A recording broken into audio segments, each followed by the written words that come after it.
How long 50% charge lasts?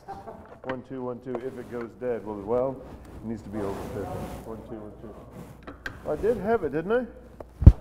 Did it not stick when I clipped it on? Hold on. Go to here. Hello there. Hello, 1, 2, 3. Are you still waiting for me? 1, 2, 1, 2, 3. Oh, I see. Oh, 1, 2, 3.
With coverage you can count on, this is Channel 3 Eyewitness News at 11.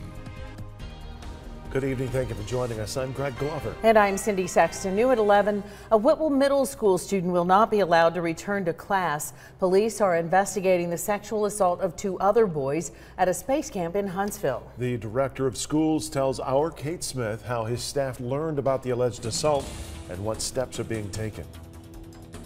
Director of Schools Dr. Mark Griffith says he got the phone call early this morning from the Whitwell Middle School principal when she learned about the assault.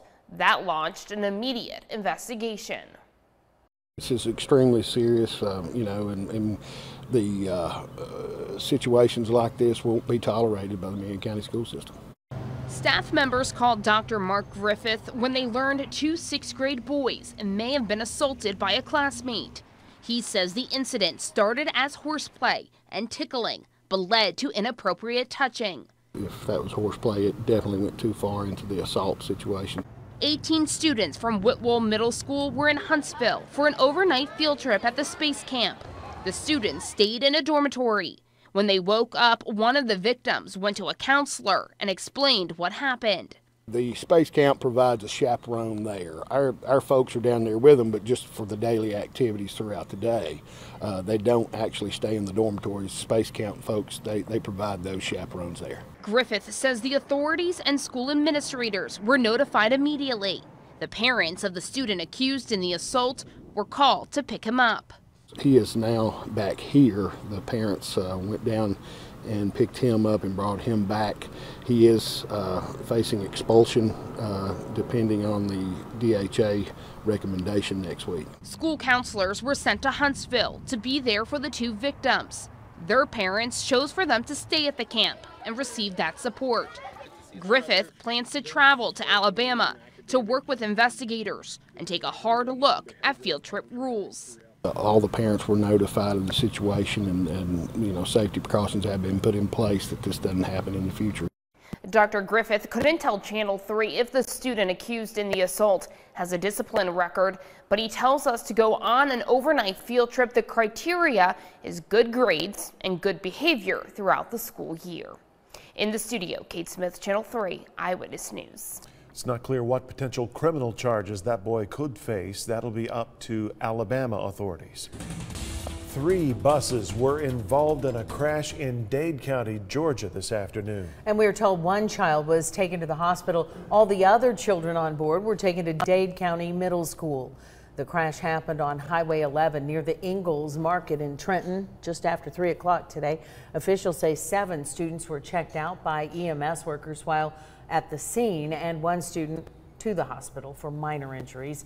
A witness who saw the crash describes the scene as hectic.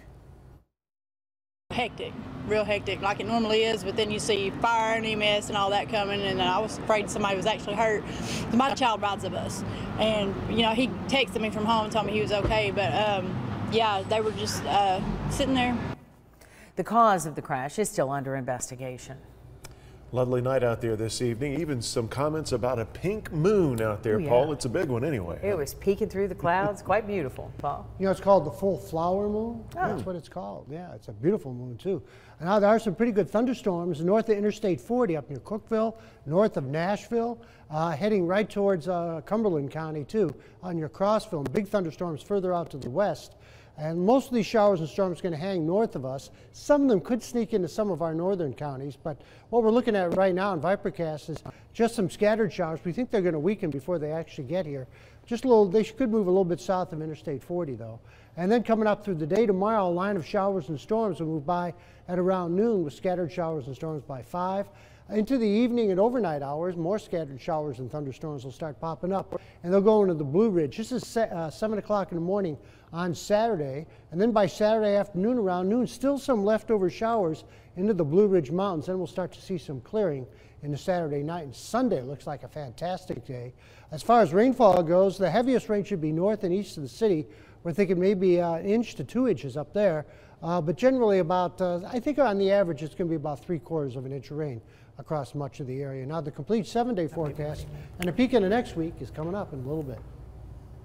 Thank you, Paul. We're learning a little more about what happened in the days leading to the firing of the Red Bank police chief. Channel 3 obtained an email chain between the former chief, Tim Crystal, the city manager, Randall Smith, and the city's finance director, John Alexander. In the conversation, Crystal was concerned about the day officers would be compensated for Memorial Day. Smith and Alexander said it would be a month until they were paid. Crystal questioned the delay, saying, quote, "Is there a reason we can't pay them now? The 50 cents we earn will not kill us," unquote. Not clear if this argument led to the former chief being fired yesterday. We've been pushing for answers. So far, haven't had any of our phone calls returned. A Nashville police officer will not face charges for shooting and killing an armed black man at a traffic stop in February. At a news conference today, the District Attorney General Glenn Funk said Officer Josh Lippert had a sufficient claim of self-defense when he shot and killed Jacques Scott Clemens following a traffic stop. The DA said that while Clemens never aimed his gun at the officer or struck him, the 31-year-old stopped and armed himself in the middle of an altercation with the officer by picking up a handgun that he had dropped on the ground. He also said Clemens repeatedly refused commands from the officer. Since this incident, the Metro Police Department has made major changes. The Hixson store at Charlotte Pike in Nashville reopened Tuesday following the murder of employee John Stevens.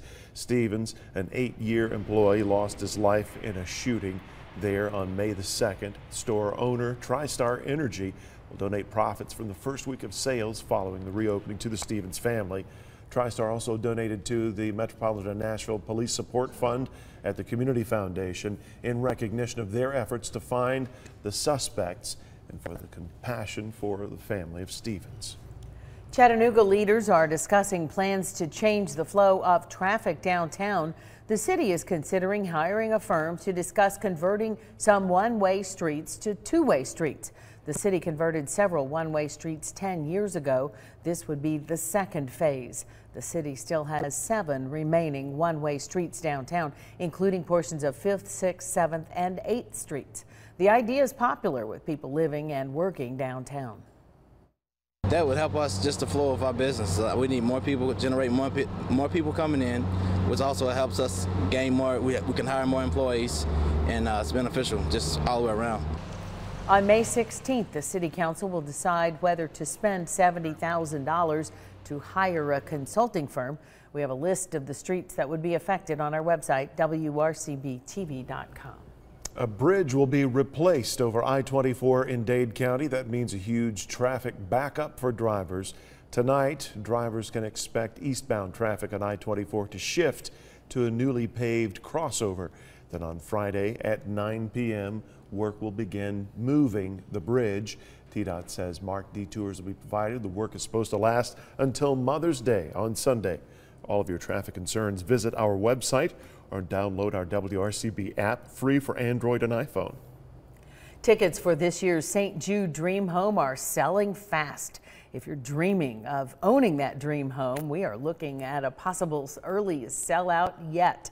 After tomorrow, you will no longer be able to reserve a ticket at a Regions Bank location. They'll still be available by phone or online. The $650,000 home is located in the Eagle Bluff Woods community off Highway 58 in Chattanooga. The home will open on May 20th for open house tours. Visit WRCBTV.com for more information. And after the break here at 11, caught on camera, a fiery crash sent one man to the hospital. How others came to his rescue. Plus, no crying in baseball unless you spilled your beer. The epic video shows how this baseball fan caught a fly ball. Stay with us.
A motorcyclist is lucky to have survived a fiery crash with a dump truck. This in China. It's dramatic surveillance video of the accident.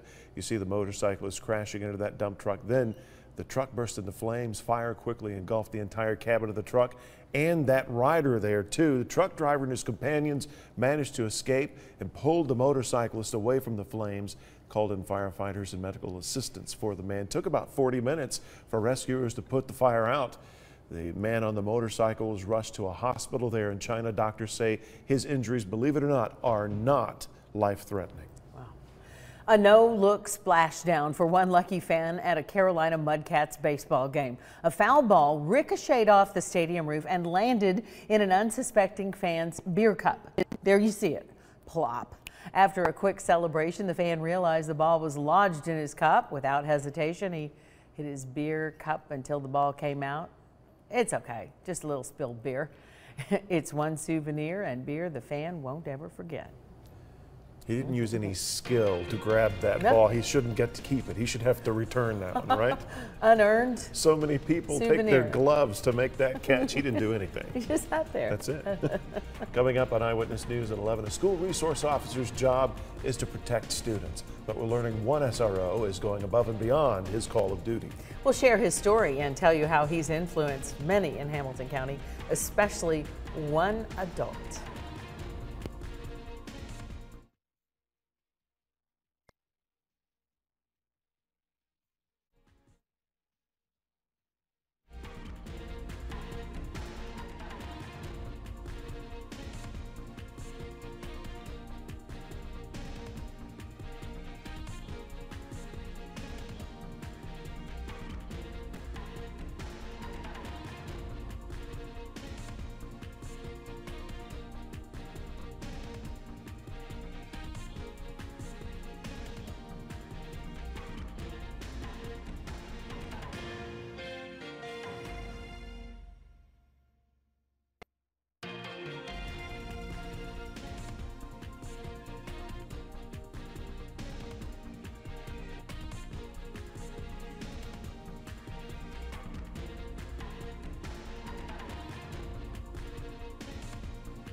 With coverage you can count on, this is Channel 3 Eyewitness News at 11. SROs walk the halls at schools, gain students' trust in lunchrooms, and likely coach sports outside of the building. School resource officers are working on positively influencing teens inside and outside the classroom. Channel 3's Tim Pham spent the day with one SRO who has impacted many, and especially the career of one former student. It's time to change classes at Brainerd High School, and students flood the halls. My hair messed up. You need a haircut, I know. Before they hit the books, they bump fists with the man in blue. Officer Marty Ray knows many of the 600 students by name, but they all know his. Officer Ray has worked in law enforcement for 22 years, 7 of those spent inside Brainerd High. It's an assignment he admits he wasn't thrilled about at first. Within a week, I done called Lieutenant back and told him, said, don't worry about it. I want to stay here at Brainerd, and because I loved it. SROs like Ray are sworn-in officers and have the same responsibilities as those who patrol the streets. He's one of 26 across Hamilton County serving middle and high schools. He secures the building, but it's the security he offers to students like Kiera that matters most. I get angry really fast, and I tend to go from 0 to 1,000. Officer Ray's approach is simple. He sits students down with his friend, a deflated football he affectionately calls Tom Brady. You a hater. Students squeeze it, toss it, and talk their problems out with a man who is more like a mentor. It's an unlikely matchup in a neighborhood where Ray says police and the community are divided. Having them come up to you and say, Officer, you know you're the only 12 I mess with, because I don't like the 12 out on the street. Nobody wants to talk to no police officer. Nobody wants to have a relationship with them, or that indicates you a snitch or something like that, but I don't think of it like that. The division dissolves with each relationship Officer Ray builds. I'm a white officer in an inner city school, So a lot of people say that don't work, but it does. Last year, 63% of Brainerd students were chronically absent, and school administration issued 328 suspensions. Officer Ray says his work can make a difference. They might go home and say, you know what, instead of smoking this weed today, I'm not going to do that. Or instead of beating this kid up today, I'm not going to do that. It's that positive influence that encouraged Stephen Burton to become an officer. Before he was a Chattanooga police officer, he was one of Officer Ray's students. He didn't take me as a joke. He believed in me and always told me I can do it and I would do it. Burton says he never would have considered a career in law enforcement if it wasn't for Officer Ray. The relationship never stopped. It never stopped after high school. When Burton graduated from the academy, it was Officer Ray who pinned his badge. It gives you pride because that means I've made some kind of impact on that child's life. Beyond the badge, he's a teacher, and his lesson plan is basic: respect for all students, kids he considers to be his own. Tim Pham, thank you for that report. Student resource officers are funded by the Hamilton County Sheriff's Office, the Chattanooga Police Department, and federal grants. By next year, the county hopes to add 5 more. Time for a more complete check of the forecast. Paul Bear standing by. Hey, Paul. That's right. In the morning, there could be a few showers and across the Tennessee Valley, and even into the afternoon, some scattered showers and possibly a thunderstorm. Temperatures are going to be mild. In the morning hours, about 67. By afternoon, only in the mid-70s. So it's going to be a little bit cooler because of all the clouds and all the rain that we're going to see. Now, there's a line of thunderstorms moving very close to Interstate 40, not too far from Cookeville, heading towards Cumberland County out near Crossville. As a matter of fact, there's a storm approaching Cookeville right now. I could have maybe dime-sized, nickel-sized hail out of it as it heads towards Cookeville. So there's some pretty good action out there, but there's even more out to the west. A lot of this stuff from Memphis up to Nashville is going to veer north of us, so it's going to miss us. The stuff that's further down to the south, out into Louisiana and southern Arkansas, that's the stuff that may hit us later on tomorrow, but we think it's going to weaken overnight. We'll get some showers, though, probably around 3 or 4 in the morning. 68 Altamont now, and Dayton, 66 in Cleveland, 64 Athens, and 77 in the city, with 63 out near Murphy, and Dalton's at 68. Our high was 85, the low was 66. No rain for today. The Skywatchers told me 80s again, pretty much south of the city. 76 out near Fort Mountain, 85 Dalton and Varnell with 85 in Red Bank. 86 though Soddy Daisy in Cleveland at 83, although downtown Cleveland got up to 87. Eastridge was 87. Lookout Mountain 80, Trenton 85. And then even north of the city in the 80s all over the place, from Spring City to Pikeville and Dayton at 84, Dunlap also 84, Riceville 84, and 79 at Turtletown, 85 downtown Murphy and Jasper at 83. 7 o'clock in the morning, all these showers again mainly north and west of us, and they could spread in throughout the latter part of the morning and into the afternoon. The heaviest rain may be just north of us though, right along this frontal system, but this low is getting closer and closer, and showers and storms will build up into the latter part of the day and overnight into Friday night.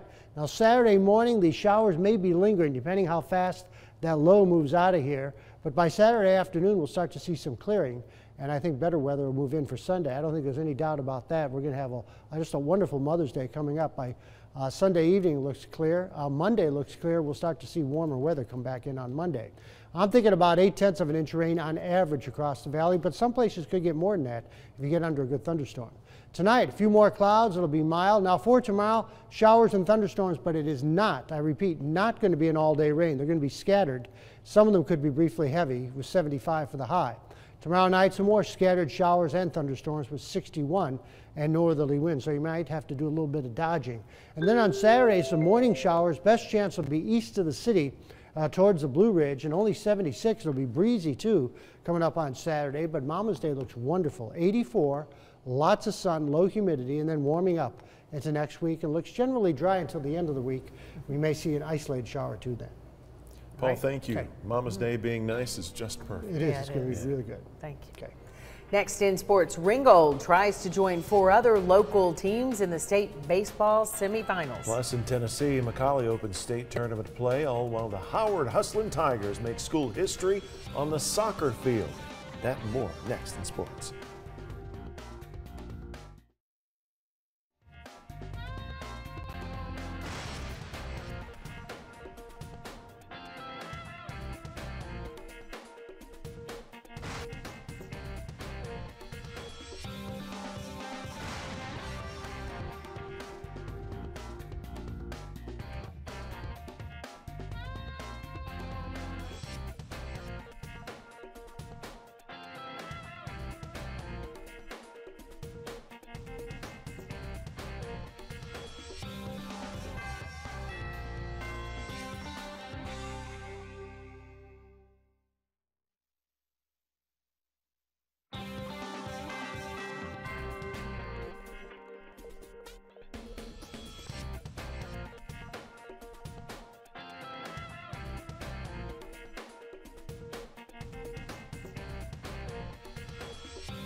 Three North Georgia teams punched their state baseball tickets to the semifinals yesterday. Gordon Lee, Cahulla Creek, and Heritage. Three more had a chance to do so today. Let's start with Ringgold in 3A. Doubleheader best of three. The Tigers lost game 1 to North Hall this afternoon, but they'd get the bats going in game 2. Very first batter, Nate Camp, sets the tone with a leadoff blast to left center. 1-0 Tigers. Very next inning, Ringgold's Tyler Nichols is swinging the heavy stick, gone to left. 2-0, but Ringgold not done. They go back-to-back. Ty Jones with the game's third home run. It's 3-0, but 5 errors on defense hurt Ringgold, and North Hall battles back from behind to win it 6-5, eliminating the Tigers from state tournament play. They had a great year, and for whatever reason, it was meant to end today, and you don't know why, you know, we just couldn't quite get over the hump today, defensively or offensively, and we had a lot of plays we could have made, and we just didn't make them today. We've been making them all year. I don't know. Some things you can't explain. Great season nonetheless. More from Georgia quarters. Both were game number 3s. First in 3A, Calhoun beats Lovett 2-0, so the Yellow Jackets are in the semifinals. They'll face North Hall next Wednesday. And in 6A, Dalton goes down, eliminated by Pope. 9-2, your final score in game 3. The Catamounts are done. We're not done, though, with state tournament baseball. Tennessee's D2 bracket wasn't supposed to start until tomorrow, but McCallie obviously heard Paul Barris and made a preemptive strike against the pending rain, moving game 1 up 1 day with NBA. They played today. McCallie was silent on offense early, but they were rolling on defense. 4-6-3. It's a double play to erase a walked batsman. In the third now, it's Blue Tornado pitcher Walker Fannin doing work. Back-to-back Ks for Fannin. He had a no-hitter heading into the fourth. That's where the no-no was broken up. The game's first hit, a bloop single to left. Next batter, a would-be double play, booted. That puts 2 on for NBA, and the Big Red would capitalize. Ty Allen goes right back up the middle. 1 run comes in to score. McCallie trails 1-0. A lot of scoring done late in this one. It took extra innings. McCallie loses game 1, 5-4. Games 2 and a possible 3 set for Saturday afternoon. Heading over to Howard now, the fan and sign of the night right there. Howard hosting Hixson with the District 6A AA title on the line. Soccer we're talking. The Hustler Tigers up 1-0 and threatening. Nieder Mendez almost heads home a corner kick. Other end, Hixson now with a chance. It's Duke Riley's one-timer just over the crossbar. Howard would add another goal. So get this, 2-0. The Hustlin' Tigers win their first ever district soccer championship. Meanwhile, the Lady Mocs used home field advantage to grab a little momentum on day 1 of the Southern Conference softball tournament. UTC was fresh off an upset win over the 2-seed Furman in round 1. The Lady Mocs had the 3-seed in ETSU for game 1 today, but the Bucks came out firing. Nikki Grupp, leadoff double, off the wall. Grupp now makes her way to third, and Tiffany Loughran does the rest. The tough play to make here at short. Safe at home, safe at first. UTC trails 1-0, and Chattanooga struggled offensively. The Lady Mocs were 1 hit in this game. ETSU's 1 run would hold. The Mocs go down 1-0, so they played an elimination game that just wrapped up with Sanford. UTC eliminated by Sanford late tonight. In Knoxville, more than a few student athletes graduated today, but only 1 was fit for the likes of NASA. Instead, he's bound for the Pittsburgh Steelers. Quarterback Josh Dobbs walked across the stage in Knoxville. Here's Dobbs after graduating. That was of utmost importance. My parents have always taught me that, you know, education comes first. So I definitely wanted to take a lot of passion and pride in that. Yeah, highly decorated, as Cindy just pointed out. We were looking at all like Mr. T honors. walking across stage. Wow. His life is unusual, to say the least. He doesn't get to have an outrageous graduation party. He has to be at work in the morning. Yes, first thing tomorrow morning in Pittsburgh for the Steelers rookie minicamp. Hey, on that note, you know who's at the Titans rookie minicamp? Do tell. Former UTC Mock, Corey Levin, offensive lineman. So he was drafted a late-round draft pick. We're going to be in Nashville with Corey as they open minicamp tomorrow. Oh, good. Awesome. Look forward to that. Thanks, Paul. Paul Bears has your 7-day. We'll get back.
Now, we are going to see showers for tomorrow and possibly a few thunderstorms too, but they're going to be scattered. It's not going to be an all-day rain, but any time of the day, starting at 8 o'clock or so, we could see those showers. I think the best chance for the thunderstorms is going to be in the latter part of the day into the afternoon and throughout the evening.